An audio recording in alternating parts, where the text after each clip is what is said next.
Assalamualaikum warahmatullahi wabarakatuh. Innal hamdalillah nahmaduhu wa nasta'inuhu wa nastaghfiruh wa na'udzu billahi min syururi anfusina wa min sayyiati a'malina. May yahdihillahu fala mudilla lahu wa may yudlil fala hadiya lahu. Asyhadu an la ilaha illallah wahdahu la syarika lahu wa asyhadu anna Muhammadan abduhu wa rasuluh la nabiyya ba'da.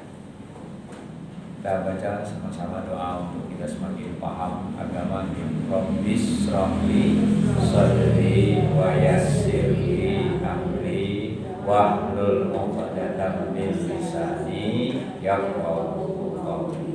Pada sore ini kita akan membahas tema yaitu menjadi mulia di sisi Allah karena hal ini. Kita hidup di dunia ini ingin mencari kemuliaan, Bapak Ibu. Ingin kita mulia di sisi Allah, tentu harapan dan cita-cita kita semua. Kita juga ingin dimuliakan di sisi manusia, itu juga harapan dan cita-cita kita. Dan ingin kita itu dihinakan oleh orang. Siapa sih yang suka dihina oleh orang? Kan tidak ada. Direndahkan kita oleh orang lain, itu kita tidak mau, ya, karena kita sendiri adalah makhluk Allah yang mulia, ya. Laqad khalaqnal insana fi ahsani taqwim. Sungguhnya kami ciptakan manusia itu sebaik-baik ciptaan. Masa Gusti Allah sudah menciptakan kita sebagai makhluknya yang baik ciptaannya, direndahkan diri kita oleh diri kita atau oleh orang lain, tentu kita tidak mau.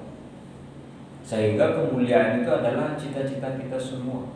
Kita mulia karena beberapa hal itu. Nah, kita akan bahas itu. Apa saja yang membuat kita itu bisa mulia, gitu ya. Nah, karena apa kita menjadi mulia? Jadi menjadi mulia itu bisa nanti insya Allah itu dengan kita memiliki 5 hal ini.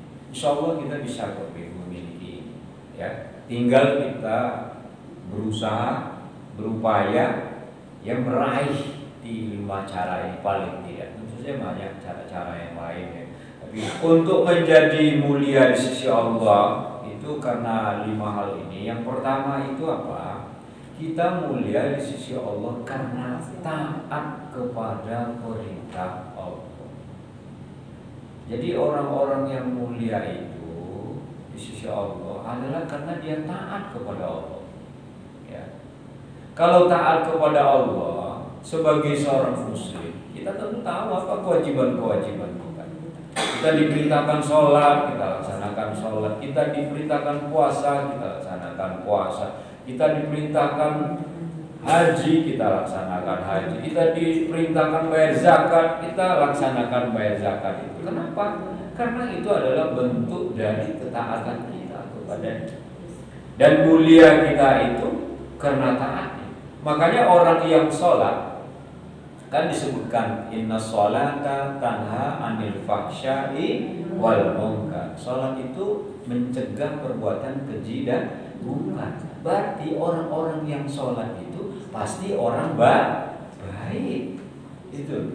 Kenapa? Karena dia tidak mau melaksanakan pekerjaan yang keji, ya. Dia tidak mau membuat pekerjaan yang buruk. Wong sholat kok kerjanya berbuat maksiat, tentu tidak. Apa iya ada orang, saya mau maling tak sholat saya biar lancar malingnya, kan tidak mungkin. Saya mau melakukan perbuatan maksiat, mau riba orang, saya tak sholat dulu biar ada hidayah, biar ada riba yang baik, kan tidak mungkin, ya. Ya. Kenapa? Karena ibadah yang kita laksanakan kepada Allah itu adalah bentuk ketaatan kita. Dan karena kita taat kepada Allah itulah yang membuat kita mulia. Kita puasa.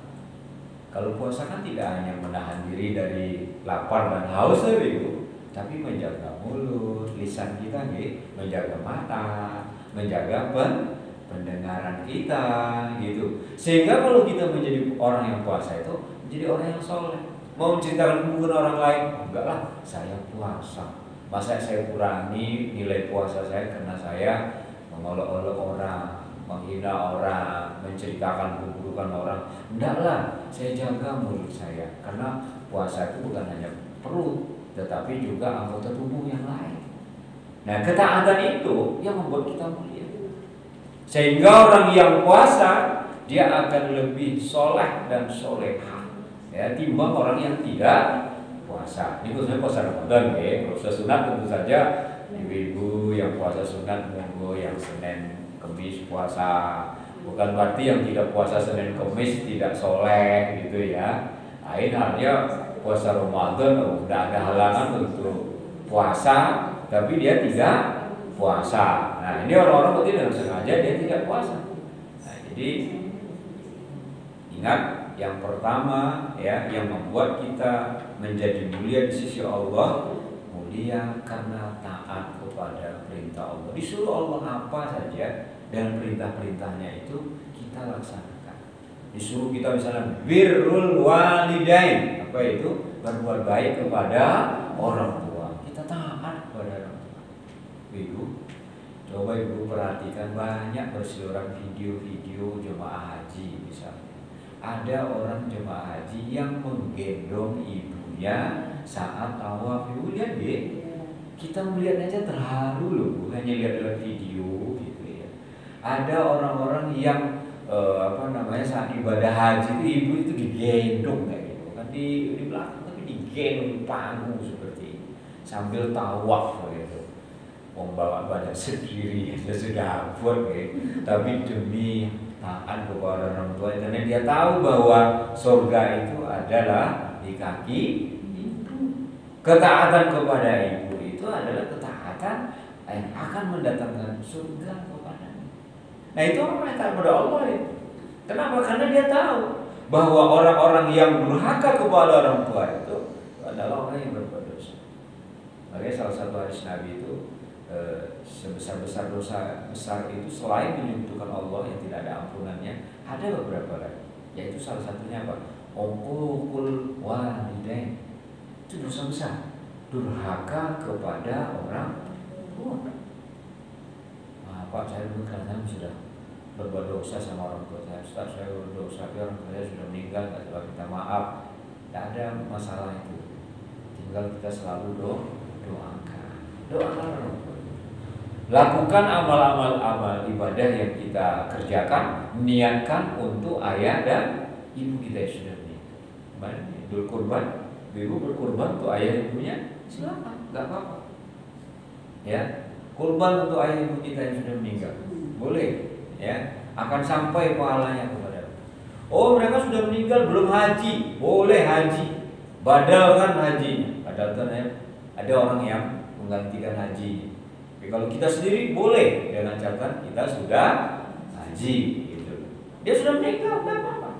Dan enggak harus juga nanti ibu kita meninggal, bapak kita meninggal terus di makamnya itu belum ada tulisan haji. Kan ada juga orang begitu dia, bapak ibu wis tak haji diukir meneh ditulis nama haji. Enggak perlu ya. Biar Gusti Allah yang Maha tahu. Jangan dikira enggak ada loh ibu. Ada itu. Ibunya sudah meninggal dihajikan, terus papa tulisan itu diganti H di depannya. Nah, akhirnya apa itu? Niatnya jadinya ya. Oh, kita haji kan bapak ibu kita yang sudah meninggal belum haji mereka itu. Tidak apa-apa ya. Nah, jadi itu bentuk ketaatan kita. Kenapa? Karena taat kepada orang tua itu adalah perintah Allah kepada kita. Ya. Nah, kalau kita ingin mulia itu lakukanlah karena kita taat kepada Allah, atau bisa kita raih karena kita taat kepada Allah. Itu yang pertama.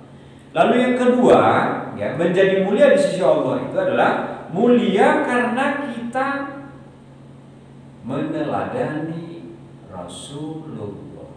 Nah, ini mulia. Orang-orang yang mulia itu karena dia meneladani Rasulullah. Apa yang diteladani? Itu adalah sifat-sifat beliau. Ya, itu kita teladani. Rasulullah itu apa sifatnya? Sifat utama beliau itu adalah siddiq, orang yang selalu berkata benar, hatinya yang benar, ucapannya benar, pokoknya semuanya benar. orangnya jujur, ya sifat benar. Ya. Sifat yang kedua yang utama, orangnya adalah amanah. Ibu jangan dikira kalau titip salam di lali aku. Pas kelingan waduh tidak tersampaikan, harus disampaikan lebih Ibu. Itu adalah amanah. Walaupun cuma menitipkan salam. Ada teman-teman gitu, titip salam gitu. Kalau Ibu nggak ketemu, ya nggak apa-apa. Itu amanah, harus kita tunaikan. Gitu. Kecuali kita nggak sanggup, wah kalau ketemu gitu, yang betul ketemu jumpa ngapunten, itu nggak apa-apa. Itu amanah. Ya. Diamanai kita itu misalnya, tolong dong titip uang sodako saya, terus ada ini terus nggak sampai gini gitu kan, tidak boleh itu. Banyak orang yang seperti itu. Saya ngirim duit ke siang itu segitu, nerimanya berapa? Segini. Padahal itu segini loh, malah diambil sebagiannya. Ya itu orang yang tidak amanah. Diberi jabatan tinggi jabatannya, dia tidak amanah. Dia tidak menjaga amanahnya. Dia berperilaku tidak sesuai dengan sumpah jabatannya. Amanah itu memang harus ditegakkan dengan baik. Kita diberi amanah oleh Allah punya anak. Bagaimana kita amanah yang diberi itu kita didik anak kita dengan baik. Ada sekian banyak orang pengen punya anak tapi tidak diberi Gusti Allah atau belum diberi oleh Gusti Allah. Kok ada orang punya anak malah anaknya itu disio-sio, malah anaknya itu dijual gitu. Ada orang jual anak banyak gitu. Malah ada anaknya itu diterlantarkan gitu. Padahal anak itu adalah amanah dari Gusti Allah yang harus kita jaga. Nah itu sifat Rasulullah yang kedua itu teladan. Kemudian sifat Rasulullah yang ketiga itu adalah fatona. Beliau adalah cerdas. Cerdasnya. Nah, ibu-ibu kita di sini itu dalam rangka cerdas, biar kita pinter. Caranya gimana? Kita kan belajar di sini. Kita saling belajar ya. Saya katakan saling, saya belajar sama ibu sama-sama belajar dari sini. Ya. Supaya apa? Supaya kita tahu agama kita mengajarkan begini, agama kita mengajarkan seperti ini, kehidupan yang baik itu seperti ini, kehidupan kita di akhirat nanti akan seperti ini. Dengan cara apa? Kita belajar. Bagaimana kita bisa tahu kalau kita tidak belajar? Ibu-ibu kan sama dengan kuliah ini. Kenapa? Karena yang ngajar ibu dosen kan. Gitu ibu ya. Ibu saya mengajar di S1, S2, di S3. Ibu S4 menurut saya. Gitu. Ya ngajar siapa Ustaz yang Pak Taufik gitu. Siapa dia? Dosen ya. Ibu diajar dosen. Jadi ibu nggak usah merasa rendah hati gitu loh. Harus bangga ibu kita belajar di sini gitu loh. Ya. Tujuannya apa? Supaya kita itu pintar gitu. Walaupun kita jangan memilih-milih guru kita. Nek pengajian Firdaus itu pengawasannya guru yang ngisi dosen, daerah dosen ora usah. Ustaz biasa nggak usah loh Bu. Siapa saja ya yang mengajarkan. Artinya orang yang berilmu gitu. Karena Rasulullah katakan unzur maqal wala tanzur maqal. Ya, lihat apa yang dikatakannya, jangan dilihat siapa yang mengatakan. Kalau yang dikatakan itu bagus, mau dia anak kecil, mau dia anak muda, mau dia orang biasa, mau dia sekolahnya nggak tinggi, tapi yang dikatakan itu bagus, mengandung pelajaran, kita ambil pelajaran. Ya, jangan dilihat siapa dia. Nanti ibu bisa, wah ini guru dosen, harus rungok kayak. Ini Ustaznya tamat orang pesantren orang, rasa makan, nggak perlu, nggak itu tak boleh. Ya karena yang kita lihat bukan orangnya, tapi apa yang dikatakan. Nah jadi kita meneladani Rasulullah itu begitu, kita harus cerdas. Ibu banyak membaca, banyak mendengar, itu penting. Kan ada orang tuh biasanya cuma sukanya mendengar aja, kalau tidak mau membaca. Kita tuh mendengar diberi telinga kedua kiri kanan supaya kita mau mendengar kiblat tengah kanan. Kita juga diberi mata itu sepasang ya kanan kiri supaya kita banyak membaca. Tapi kalau untuk bicara cuma satu. Artinya apa Ibu? Tidak usah terlalu banyak bicara, tapi banyaklah mendengar, banyaklah membaca. Allah menciptakan kita banyak hikmah. Itu hikmahnya buat kita. Jadi kalau dikasih mulut satu artinya boleh omongan. Itu kalau bahasa kita agak kasarnya itu ojo kokean cangkem gitu. Banyak orang itu ngomong kayak orang jorobat tuh loh itu. Banyak omongnya itu biasanya banyak. Nah, banyak bohongnya biasanya itu. Orang kalau udah banyak omong rayuannya begini, omongannya gede ya udah jangan dipercaya. Tapi kalau orang ngomong dikit-dikit aja, tapi kalau penuh makna ya, kata-katanya itu mengandung pelajaran. Nah itu ya, kata-kata hikmah seperti itu. Nah, jadi kita harus cerdas dalam. Ibu kalau misalnya memasak saja, ibu kalau di rumah itu kan kadang anak-anak kita itu kan bosan tuh ibu dengan makanan ini makanan itu. Orang tua yang cerdas itu kan membuat variasi masakan tuh. Kalau anak-anak ini nggak suka ini, besok harus ini. Kan anak ini apa lauknya ayam meneh. Gitu kan, gitu. Apa masakannya ikan lagi. Musim lebaran apa masak Idul Adha daging meneh. Bosan tuh gitu kan. Nah, akan pengen yang lain tuh. Nah itu namanya ibu cerdas. Mungkin ada bosan ini, bapak bosan lauk ini kali-kali ini, kolo-kolo ini, kali-kali ini. Cerdas bu. Ya, jadi supaya apa? Supaya bapak nggak banyak makan di warung atau di luar, gitu. Kalau saya terus terang saya lebih senang makan di rumah, gitu. Jadi bukan apa-apa, karena saya sangat yakin masakan di rumah itu lebih sehat, higienis. Ya, makan di luar itu bukan saya nggak percaya, mohon maaf kalau ibu punya warung ya, sesekali saya tentu makan di luar, tapi saya lebih senang makan di rumah.